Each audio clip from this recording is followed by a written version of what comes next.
안녕하세요. 돈을 공부하는 남자 소페TV의 수페입니다. 요즘에 제가 ETF를 하나씩 파헤치고 있죠. 지난주까지 했던 게 우선 배당 성장 ETF인 SCHD, 역대급 고배당 JPI, 그리고 월배당인 CDC, 천하무적 ETF인 SPY까지 했습니다. 이렇게 네 개를 보고 나니까 뭔가 하나 빠진 것 같죠. 바로 오늘 말씀드릴 게 나스닥 100 QQQ입니다. 앞에 있는 네 개가 궁금하신 분들은 아래 댓글로 링크 남겨드릴 테니까 이 영상을 보시고 참고해 주시기 바랍니다. 오늘 나스닥백에 대해서 5가지 질문을 드리고 그거에 대한 답을 찾아가면서 완벽 분석해 보겠습니다. 첫 번째는 나스닥백 많이 들어봤는데 그 안에 어떻게 구성되어 있고 우리가 무엇을 중심으로 봐야 되는지 그 포인트를 점검해 보겠습니다. 두 번째는 요즘에 경기 침체 이야기 나오면서 IT 버블을 많이 이야기하는데요. IT 버블에서 그 꼭지에서 샀다면 원금 회복하는데 15년이 걸렸다고 합니다. 실제로 그랬는지, 그리고 우리가 이렇게 버블처럼 다시 이런 15년이 안 걸리려면 어떤 식으로 해결해야 되는지 그 해결책까지 보겠습니다. 세 번째를 보게 되면 나스닥 100, 요놈도 배당을 주는데요. 얼마나 배당을 주고 배당 성장이 좋은지 체크해보고, 네 번째를 보게 되면 요즘에 주가가 많이 떨어지니까 레버리지 상품도 많이 투자하고 계시죠. 이런 TQQQ 레버리지 상품 투자해도 되는지도 점검해 보겠습니다. 마지막 다섯 번째는 QQQ랑 함께 투자하면 좋을 종목 ETF 3개를 말씀드려 보겠습니다. 이렇게 5개를 분석하고 나시면은 이제 나는 나스닥 100 QQQ는 이제 누구보다 잘할 수 있다 생각하시게 될 겁니다. 그럼 바로 시작해 보겠습니다. 시작 전에 이런 영상을 계속 받아보고 싶으시다면 구독과 좋아요 그리고 따뜻한 공유 부탁드립니다. 여러분의 관심이 저를 행복하게 합니다. 감사합니다.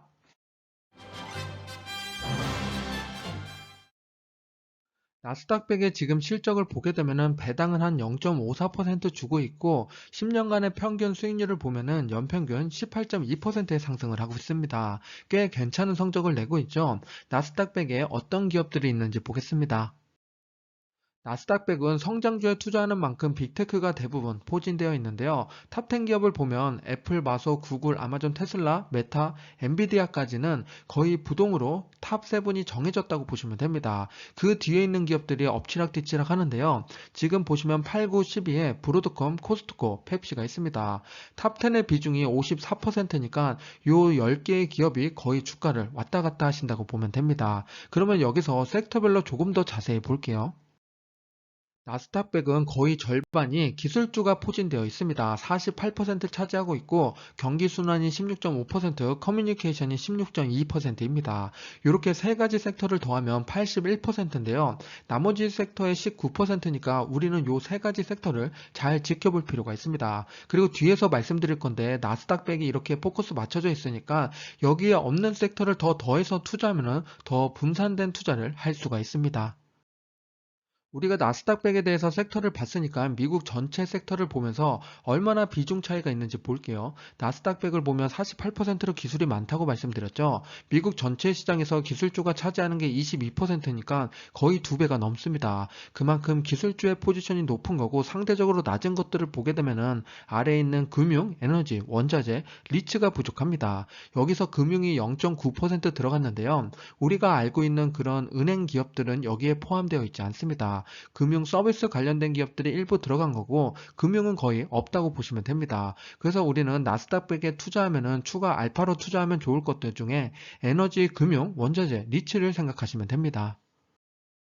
나스닥 100 지수를 추종하는 ETF가 두 개가 있죠. QQQ랑 QQQM입니다. 제가 자주 말씀드리는 것 중에 하나가 같은 지수를 추종하면 당연히 총 보수가 저렴한 걸 선택해야 됩니다. 그래서 우리는 오른쪽 걸 선택해야 되는데요. 그런데 QQQ에 더 신경 쓰이시죠? 자산 규모도 크고 우리가 살 수 있는 여력이 된다면 나는 QQQ를 살 거야 하시는 분들이 많습니다. 이 보수가 0.05% 작다고 생각할 수 있는데 얼마나 큰 차이가 나는지 한번 보겠습니다. 우리가 1억을 가지고서 QQQ랑 QQQM에 투자하면은 보수를 얼마 내야 되는지 1년을 보게 되면 20만원과 15만원입니다. 5만원밖에 차이가 안 나죠. 그런데 우리는 1년만 투자할 게 아니라 5년, 10년, 15년, 20년 계속 장기로 투자할 거죠. 그렇게 됐을 때 큰 차이가 납니다. 지금 100만원까지 차이가 나는데요. 우리가 20년 투자하면 원금만 1억이지 수익은 계속 불어나게 됩니다. 그럼 당연히 우리가 100만원이 아니라 200만원, 300만원 그 수수료도 늘어나게 되니까 웬만하면 보수가 작은 거를 선택하시기 바랍니다. 여기서 잠깐 QQQ 그러면 보수는 언제 내나요? 이런 질문 하시는 분들이 간혹 계시는데요. 계산하는 방법이랑 언제 내는지 한번 체크해 볼게요. 우선 QQQ를 1000만 원 투자했다고 가정을 하면은 보수가 0.2%라고 말씀드렸죠. 그러면 1년에 2만 원을 내야 됩니다. 365로 나누면 하루에 55원을 내야 되는 거고 우리가 이거를 1000만 원 투자했는데 100일 있다가 1200만 원까지 증가했습니다. 20% 수익이 났죠. 수익 실현을 하게 되면은 보수를 내야 되는데 100일이니까 55에 곱하기 100일을 합니다. 5,500원을 내야 되는데 이거를 우리 계좌에서 따로 내는 게 아니라 이 단가에 다 녹아 들어가 있습니다. 1,200만 원 안에 알아서 보수까지 측정된 거니까 그냥 매도하시면 알아서 계산됩니다. 그래서 우리는 총 보수를 따로 생각하실 필요는 없고요. 그 대신 우리가 처음 선택할 때는 보수가 어느 게 저렴한지는 꼭 체크해 보시기 바랍니다.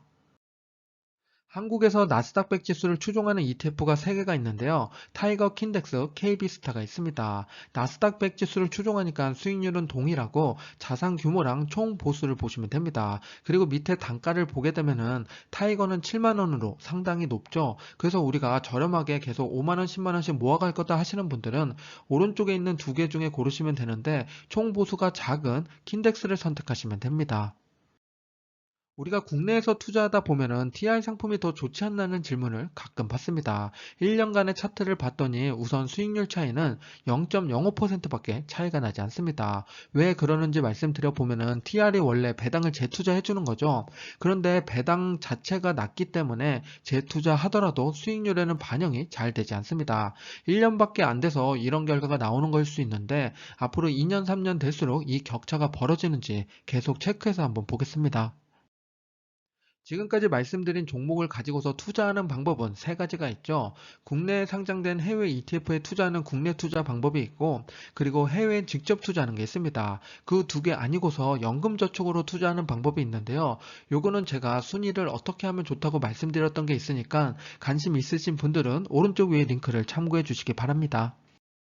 첫 번째 질문이 나스닥 100에 대한 전반적인 이야기였죠. 그래서 보면은 100개 기업에 투자하고 있었고 애플, 마소, 구글 이 세 개의 기업이 30%를 차지하고 있으니까 관심 있게 봐야 됩니다. 그리고 반대로 없는 섹터를 봤더니 금융, 에너지, 원자재, 리츠 요 네 개의 섹터가 없었습니다. 그리고 국내랑 해외에 투자할 수 있는데 국내에서는 킨덱스 미국 나스닥 100이 있고 해외에서는 QQQM입니다. 나스닥 100의 2000년도부터 지금까지의 차트를 가지고 왔습니다. 맨 왼쪽을 보면 IT 버블인데요. 2000년도 3월입니다. 그리고 나서 쭉 가면은 2014년도 8월까지 전고점에 도달하는 시간이 14년 5개월이 걸렸습니다. 이렇게 우리는 IT 버블까지 다시 올라가는데 오랜 시간이 걸리니까 내가 고점에 사면은 15년 가까이 이게 원금이 묶인다고 생각을 합니다. 우리는 다시 생각해 봐야 될 게 내가 지금 투자하면 앞으로 추가 매수는 안 하시나요? 이거는 추가 매수 없이 그냥 계좌에 갖고 있을 때에 대한 이야기고 그리고 나서 14년 5개월 뒤에도 신나게 올렸죠. 그 말은 우리가 이걸 기다렸다면 그 다음에 상승장도 맞이할 수 있는 거고 더 좋은 방법은 꾸준히 매수를 하는 겁니다. 지금 보면은 2000년도 3월부터 매수를 시작했다 하더라도 3년 10개월이 되면은 원금은 모두 다 회복이 되고 그 뒤부터는 수익 구간으로 바뀌게 됩니다. 이런 식으로 생각해 보면은 우리가 최장기 침체 기간이라고 보면 3년 10개월이 걸릴 수도 있다. 하지만 우리는 계속 매수한다면은 14년이나 걸리진 않는다는 걸 알고 계시면 좋습니다. 그럼 나스닥 100이 과거에 얼마나 떨어졌었는지 볼게요. 2000년부터 지금까지의 차트를 보고 계시는데요. 왼쪽을 보면 IT 버블이고 2008년도에는 리먼 사태가 있었습니다. 특히나 가장 많이 빠졌던 게 IT 버블 때인데 2000년도부터 2002년까지 3개년 동안 30에서 38%까지 하락이 나왔습니다. 리먼 사태는 1년 동안 떨어졌지만 40% 넘는 큰 폭락이 나왔죠. 그리고 이번에 2022년을 보면 현재 21% 마이너스를 찍고 있습니다. 이게 계속 이어질지 아니면 반대로 올라갈지 모르겠지만 우선은 경제 위기 다음에는 급등이 나오는 해들이 많았습니다. 그러면 2022년은 좀 힘들 수 있지만 23년도는 괜찮을 수 있겠죠. 그럼 우리는 괜찮을 때 매수해 두는 게 아니라 좀 힘들 때 차곡차곡 모았다가 괜찮을 때는 수익을 내야 되는 그런 구조를 가져가는 게 좋습니다. 그럼 이제 과거의 수익률을 가지고서 미래는 얼마나 좋을지 가이드를 한번 제공해 보겠습니다. 우선 과거 23년 동안 나스닥 100은 배당이 0.58% 정도 됐고 시세 차익은 연평균 15.8%였습니다. 이걸 가지고서 우리가 10년, 20년, 30년 투자하면 얼마나 큰 돈이 되는지 지금부터 계산해 볼게요. 나스닥 100에 월 34만 원씩 우리가 투자하게 되면은 정말 큰 돈이 모이게 되는데요. 10년이 지나면 1억, 20년이면 5억, 그리고 30년이 되면 24억 9천만 원이 됩니다. 내가 투자한 원금을 보면 1억 2천만 원 정도 되는데요. 거의 20배가 넘게 증가하는 거죠. 이게 정말 복리의 마법입니다. 특히나 우리가 여기서 관심 가져야 될 건 20년에서 30년으로 넘어갈 때 정말 큰 금액으로 증가하게 되죠. 그래서 우리는 계속 길게 투자하는 게 중요한 거고 그 긴 동안에도 꾸준히 수익 낼 수 있도록 이렇게 나스닥 100에 투자해도 좋지만 웬만하면 포트폴리오를 만들어서 손해나지 않는 구간을 만드는 게 중요합니다. 30년을 가지고 말씀을 드렸지만 내가 투자할 수 있는 기간은 사람마다 다를 수가 있죠. 10년, 15년이 될 수 있으니까 이 표를 보시면서 내가 한 15년 투자하면 어느 정도 되겠구나 이런 생각을 가지고 가이드로 한번 사용해 보시면 좋겠습니다. 두 번째 질문은 IT 버블 원금 회복하는데 15년 걸렸다고 요거에 대한 답이었죠. 우선은 꼭지점에 사서 가만히 놔뒀다면은 14년 5개월 동안 원금 회복하는데 시간이 걸립니다. 하지만 우리가 꼭지점부터 꾸준히 매달 똑같은 금액을 매수했다면 3년 10개월이면 원금 회복을 하게 됩니다. 그리고 IT 버블은 3년 동안 꾸준히 하락을 했죠. 그렇기 때문에 우리가 3년 10개월이 걸리는 거고 1년 만에 다시 반등을 한다. 그러면은 우리가 적립식으로 투자하면 1년도 안 되는 기간에 다시 상승을 할 수가 있습니다. 그리고 우리가 두 번째 월 34만 원씩 투자했을 때 10년, 20년, 30년 요 금액을 받는데 자산이 30년 했을 때 24억까지 불어나게 됩니다. 그러니까 우리는 장기로 꾸준히 모아 가자고요. 2007년부터 지금까지 나스닥 100의 배당금입니다. 보면은 꾸준히 증가하고 있죠. 평균 배당 성장률이 24%나 됩니다. 그런데 배당률 자체가 0.8%라 그렇게 크지가 않죠.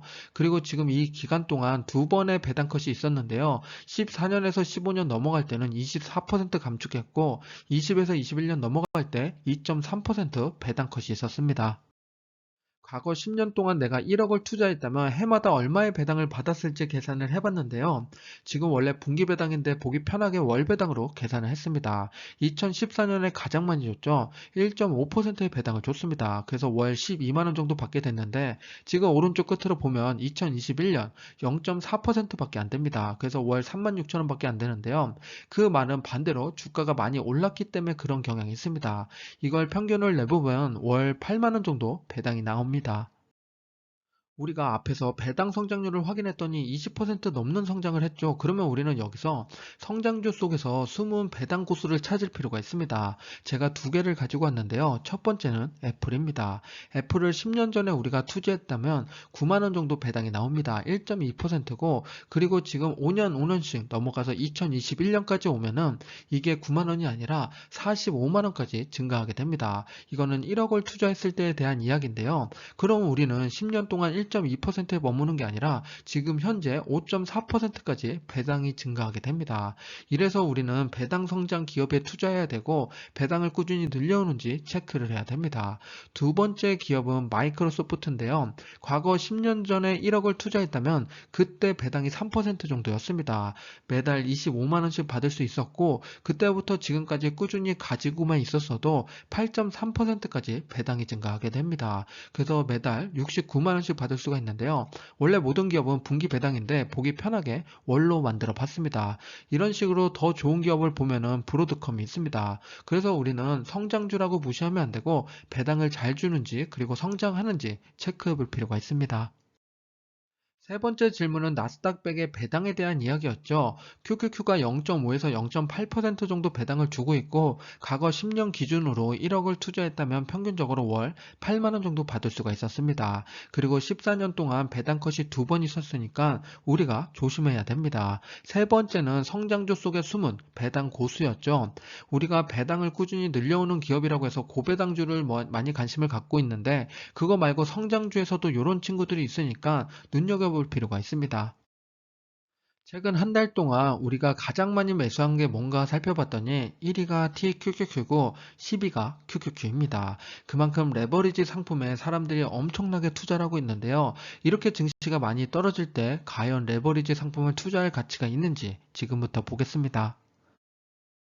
QQQ랑 TQQQ를 비교해서 볼 건데요. 좋은 예는 당연히 상승장에서는 누구보다 큰 수익을 낼 수 있다는 게 TQQQ, 레버리지 상품이죠.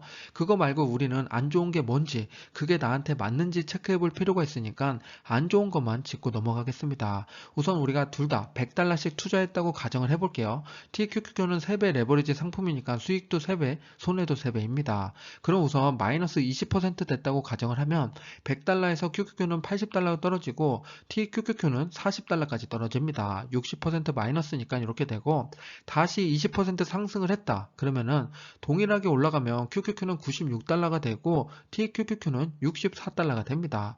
그리고 나서 추가 상승해서 QQQ가 5% 상승하고 TQQQ는 3배니까 15% 상승을 합니다.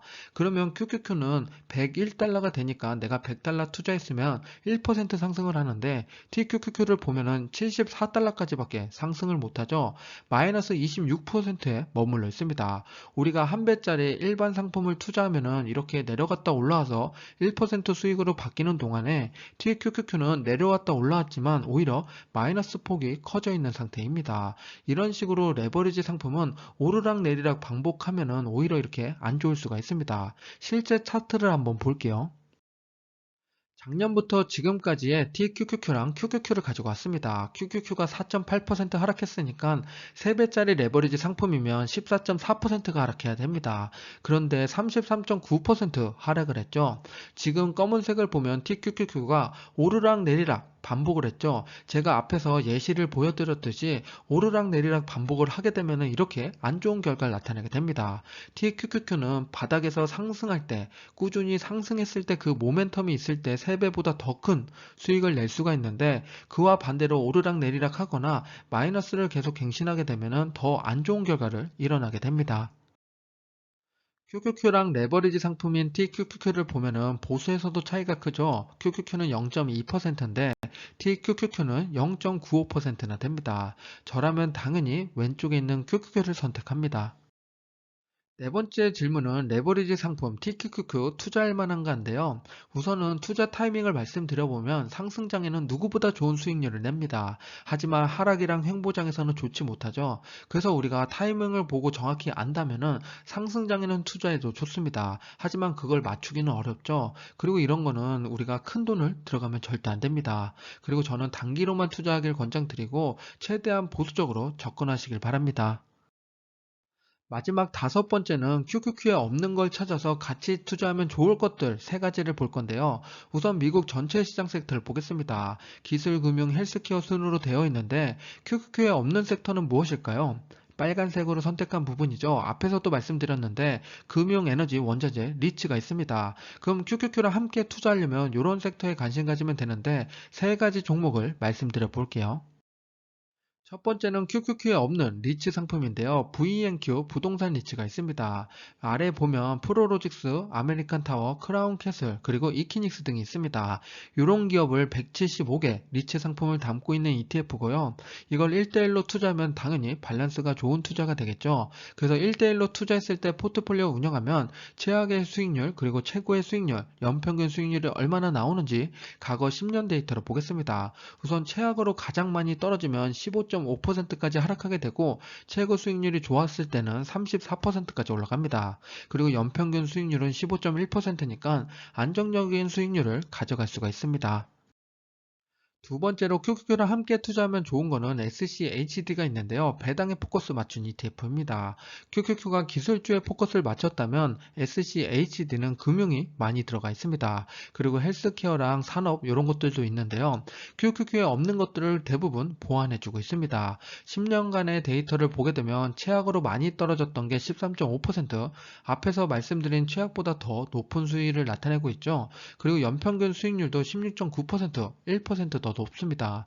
그래서 조금 더 안정적인 배당과 함께 투자하기 좋은 ETF가 QQQ랑 SCHD입니다.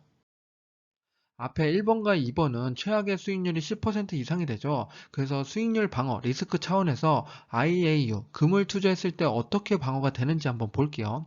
우선은 QQQ랑 IAU, 골드를 1대1로 투자했을 텐데요. 과거 10년간의 데이터를 보면 최악은 8.8%까지 떨어지게 됩니다. 그리고 연평균 수익률이 최고로 올라갔던 건 11%인데요. 지금 보면은 앞에서 말씀드렸던 것보단 최악도 낮고 최고도 낮죠. 그래서 이거는 좀 안정적으로 투자할 수 있는 거고, 내가 손해를 너무 보기 싫다 하시는 분들은 이렇게 금을 넣어서 안전자산의 성격을 띠는 친구를 가져가는 것도 좋습니다. 이렇게 QQQ가 떨어질 때 반대로 안전자산인 금은 올라가는 성격을 띠고 있으니까 최악의 수익률이 한 자릿수로 나오게 되는 겁니다.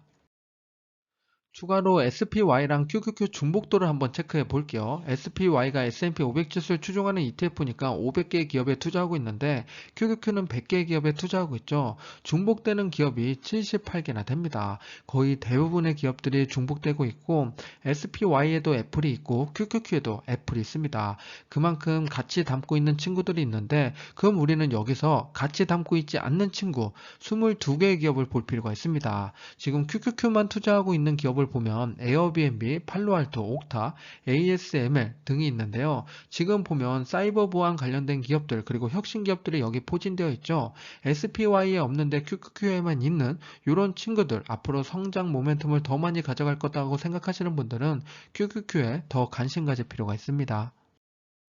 마지막 다섯 번째는 QQQ와 함께 투자하면 뭐가 좋나 그거였죠. 저 같으면 QQQ랑 SCHD 요 궁합이 가장 좋다고 생각합니다. 그리고 QQQ랑 SPY 중복도를 체크했는데 78개의 기업이 중복이 되고 있죠. 그래서 이거를 함께 투자할 때는 미국 전체 기업에 투자하면서 나는 빅테크 기업을 더 담고 싶다 하시는 분들은 중복 투자해도 되지만 그게 아니라면 QQQ, SCHD 이런 식으로 배당과 성장을 섞으셔도 좋습니다.